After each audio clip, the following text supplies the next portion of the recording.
There are stories that unsettle you, that make your skin crawl or keep you awake at night. But The King in Yellow isn't one of them. It doesn't just scare you, it changes. It's a book, a play, a myth, curse. Whatever you call it. One thing remains true: once you've encountered it, you're never the same. And what's terrifying is that the story doesn't use gore or jump scares or monsters in the dark. Its weapon is your mind. It attacks your sanity not with force, but with whispers, symbols, and subtle shifts in your understanding of reality. What begins as simple curiosity becomes obsession. What feels like fiction starts bleeding into your perception. The pages of The King in Yellow describe a play, an unreadable play, where those who view or read it begin to lose their grip on reality. At first, it seems like another gothic horror device, but then you realize it's not the content of the play that matters, it's the idea of it. The possibility that certain truths once seen cannot be unseen, that certain knowledge doesn't free us. The characters in the stories surrounding The King in Yellow don't just go mad because of the words, they go mad because they begin to understand that the universe is far stranger, far more chaotic, far less human than they ever believed. And suddenly their identities begin to crumble, their memories falter, their sense of time, of place, of self shattered. The King in Yellow is not just a character in a play. He is a symbol, a cipher, a virus of the yellow sign is his calling card, a mark that once recognized begins to unravel the structures that keep your mind whole. What makes this story so effective, so haunting, is that it reflects something uncomfortably real: the fragility of the human mind. The uncomfortable truth is that our sense of identity, of reality, of right and wrong, is not set in stone. It's held together by beliefs, experiences, and assumptions, most of which we never question. But what happens when you do question? What happens when something forces you to confront the idea that everything you've ever believed might be false, or worse, irrelevant? That is what The King in Yellow does. It's not a horror story. It's a philosophical trap. It lures you in with curiosity, and then breaks you with revelation. The story's power lies in implication, in what it doesn't say. It whispers instead of screams. It hints instead of showing. And that's what makes it feel real. The play within the story is never fully revealed, because it can't be. The moment it's understood, you're gone. What's truly terrifying is the idea that some truths are toxic, not because they're evil, but because our minds are not equipped to contain them. The cosmos doesn't care about our sanity, and The King in Yellow reminds us of the figure of the king, robed in tattered yellow, wearing a pale mask, embodies everything unknowable and unreachable. He is not a monster. He is a force, a concept, a reflection of the fear that there is no meaning, no order, no protection, that everything we rely on, religion, science, identity, is built on sand, and when the tide comes in, we drown. In the stories, the characters try to resist. They try to rationalize what's happening, but the more they struggle, the deeper they fall. The genius of The King in Yellow is that it mirrors real psychological breakdowns, not sudden but slow, creeping, subtle. It's a descent into madness that feels eerily plausible, a gradual erosion of reality, not an explosion. The characters start forgetting details, seeing impossible things, hearing whispers no one else can hear, and eventually they stop recognizing themselves. Their identity melts, their past becomes fluid, and that's the true horror, not death, but disintegration. What The King in Yellow teaches us is that our minds are not fortresses, they're houses of cards. And all it takes is a single forbidden thought, a single glimpse behind the curtain to bring it all crashing down. This is the most terrifying idea of all, that madness isn't a sickness.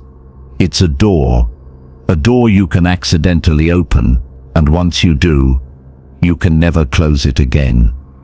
You can't unsee the yellow sign. You can't unknow the truth. And in that truth lies oblivion. The universe is vast, ancient and uncaring. And we are brief sparks of awareness struggling to make meaning where there is none. The King in Yellow doesn't kill you. He just shows you what's really there. And what's really there is a void, a silence, a chaos dressed in elegance. The city of Carcosa, the domain of the king, isn't a location. It's a state of mind, a metaphysical ruin where logic collapses and time folds in on itself. Some say Carcosa lies on the shores of the Lake of Hali, bathed in two suns. Others say it is a dream, or a curse, or a mirror of our world twisted just enough to reflect our worst fears. But one thing is certain. Once you've been there, you don't come back the same. You carry it with you. It stains you. The king never speaks. He doesn't need to. His silence is enough. His presence warps reality like gravity around a black hole. And as you stare into his mask, blank, featureless, too smooth, you start to forget what your own face looks like. And that is not metaphor. It is transformation. It is the moment where self collapses under the weight of the infinite. This is what makes the King in Yellow so dangerous.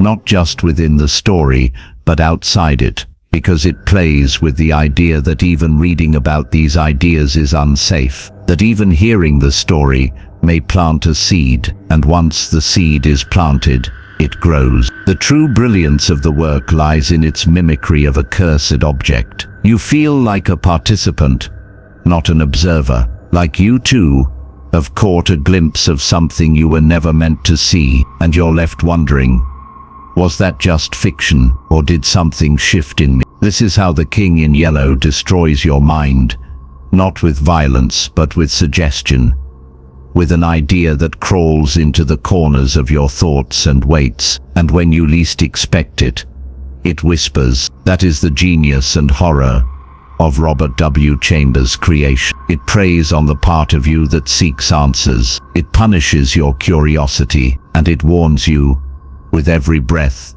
that not all knowledge leads to freedom. Some truths are prisons, some awakenings are fatal, and the mind, once shattered, cannot be put back together the same way. And if you've made it this far, if you're still listening, then you've already heard too much. But don't worry, we all do. That's how it starts. The yellow sign reveals itself slowly. A dream, a phrase, a city that shouldn't exist, a man in tattered robes waiting just out of sight. And then one day, you look in the mirror and realize your reflection isn't following your movements. Something inside you has changed. The boundaries between fiction and reality blur. And in that space, in that moment of doubt, the king enters, not with a scream, but with a whisper.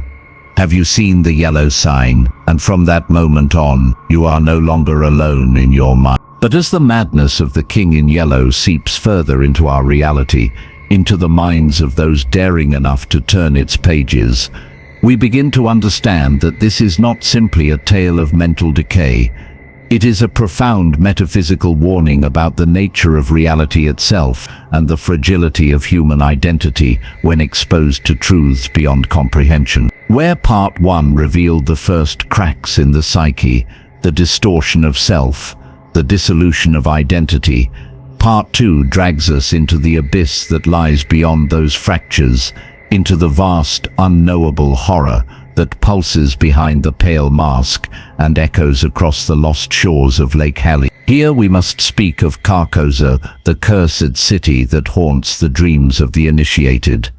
Not just a place, Carcosa is a state of being, a collapsing architecture of thought and space, where everything is beautiful, ruined, and irreversible. Imagine a city where every monument once carved to honor knowledge and truth has decayed into something grotesque, where the sky glows with twin suns that never set, and shadows stretch in impossible directions. Time folds in on itself in Carcosa. Memory detaches from chronology. The characters who seek it in desperation for answers find themselves trapped in endless repetitions of their own inner breakdown, their sanity unraveling, like the city's own twisted geometry. It is in Carcosa that the king resides, not as a king of men or even gods, but as a sovereign of collapse, of entropy, of the soul's disintegration. His palace is not built of stone but of thought, rotting thought, where every hallway leads deeper into a version of yourself you no longer recognize. And always, always, that whispering wind carries a single phrase. Have you seen the yellow sign? That symbol, innocent at first glance, is a sigil of infection. It does not merely mark its victims. It opens. Like a psychic parasite, the yellow sign embeds itself into the mind and feeds on doubt, memory, and stability, until only a hollow awareness remains, aware that you are broken, but unable to reverse it. In this second descent, we must also confront the pale mask, the haunting visage worn by the king, always grinning, always watching, its smile not one of joy but of ultimate resignation. The mask is not a disguise, it is a statement.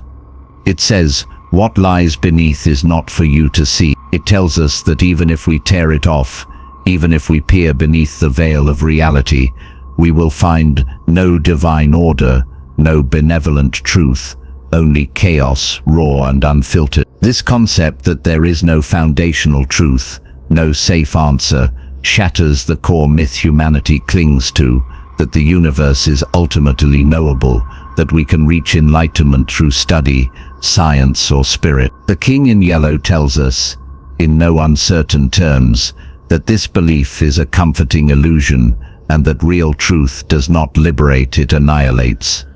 And yet, we keep looking. Why do we continue to chase forbidden knowledge, even after being warned, even after witnessing others fall into madness and ruin? Because buried beneath the horror is a mirror. The King in Yellow does not merely show us the external world collapsing. It reflects our own desire for destruction, our need to test boundaries, to push past limits. We are not innocent. We invite the madness. The stories within the King in Yellow, the repair of reputations, the yellow sign, the mask, they aren't just fiction. They are ritualized traps, psycho-spiritual mazes that mirror our compulsion to seek meaning in chaos. Each character who succumbs does so because of something inside themselves, a weakness, a curiosity, a grief, and the King merely amplifies it. This is the cosmic cruelty at the heart of it all. The King in Yellow doesn't force madness upon you. He simply creates the conditions where you choose it. And once you've chosen, once you've opened that psychic door, you cannot close it, even if you burn the play, even if you forget the words. Something has already entered. And now we arrive at the theological implications of the King in Yellow. Something rarely spoken of, but deeply disturbing. The King is often compared to Lovecraft's outer gods or chaos entities, but he is more intimate. He is not just some alien intelligence watching from the void. He is within you, already intertwined with your sense of perception. His power is not in overwhelming force, but in slow psychological infection. This makes him more terrifying than any tentacled god or roaring beast. He doesn't destroy your world. He reconstructs it, slightly skewed, until you cannot remember what was real and what was imagined, and you begin to doubt if there was ever a difference. And through this fog of memory and madness, the voice of the King becomes more seductive. It tells you that what you feel now, this despair, this unraveling, is freedom. That the world of rules, cause and effect, morality and logic was the real prison, and what you're experiencing is truth unshackled. This is the greatest lie of all. The temptation of nihilism wrapped in esoteric robe. It's the spiritual equivalent of self-harm, the belief that obliteration is awakening. This ideology is echoed in every cult that worships the Yellow King. These followers, often artists, mystics, broken intellectuals, do not worship him in the traditional sense. They become vessels for his revelation. They are not converted. They are consumed. Their art becomes disturbing. Their speech becomes disjointed. They see things others cannot, and in trying to explain it, they become pariahs. But they don't care. They've seen the shores of hell. They've heard the king's song. Their lives are no longer linear. They're recursive echoes of the play itself, performed over and over across dimensions and generations. These cultists don't build churches, they infect libraries. They don't preach, they publish. The King in Yellow spreads through information, through the written word, the painted image, the whispered phrase. And so we are left with the most dangerous revelation of all. The King in Yellow is not a being, it's a meme, a viral consciousness. Every time someone reads the play, every time someone sees the yellow sign, they become a node in a network of madness stretching back centuries. The King's kingdom is not of this earth, but it overlays it, like a second skin. It lives in the margins of forgotten books, in banned forums, in dreams that linger long after waking. And that brings us to the present, because now you have heard his name. You've followed the analysis. You've traced the paths of those who fell before you. You may think you are safe, because you're just listening, just watching a video. But the infection doesn't care how it enters. It only needs your attention. That's why the King in Yellow is so powerful in the digital age. He doesn't need a stage anymore. He has screen. He doesn't need to print the play. He has algorithms. Every retelling, every interpretation, even this one feeds him. But that doesn't mean we are helpless. Remember the final message of part 1. What defines us is not fear, but how we face it. The King in Yellow may destroy the mind, may unravel the self, but in that moment of collapse, there is also clarity. The moment the mask falls off, and we see the void beneath, we also glimpse the raw truth of what we are. Fragile, yes, broken, maybe, but aware. And that awareness, that sliver of self, that survives the madness, can become the seed of resilience. The world may not have meaning built into it. Carcosa may lie beneath all our dreams, but we, unlike the characters in the play, are not doomed to repeat their fate. We can understand without succumbing. We can look without losing ourselves. That is the task of the esoteric seeker, to dance at the edge of madness without falling in, to turn horror into wisdom. The King in Yellow challenges you not to believe, but to see, and in seeing, to choose madness or meaning. It is a terrible choice, but it is yours, and in that choice, you reclaim your mind. You wear no mask. You are whole again.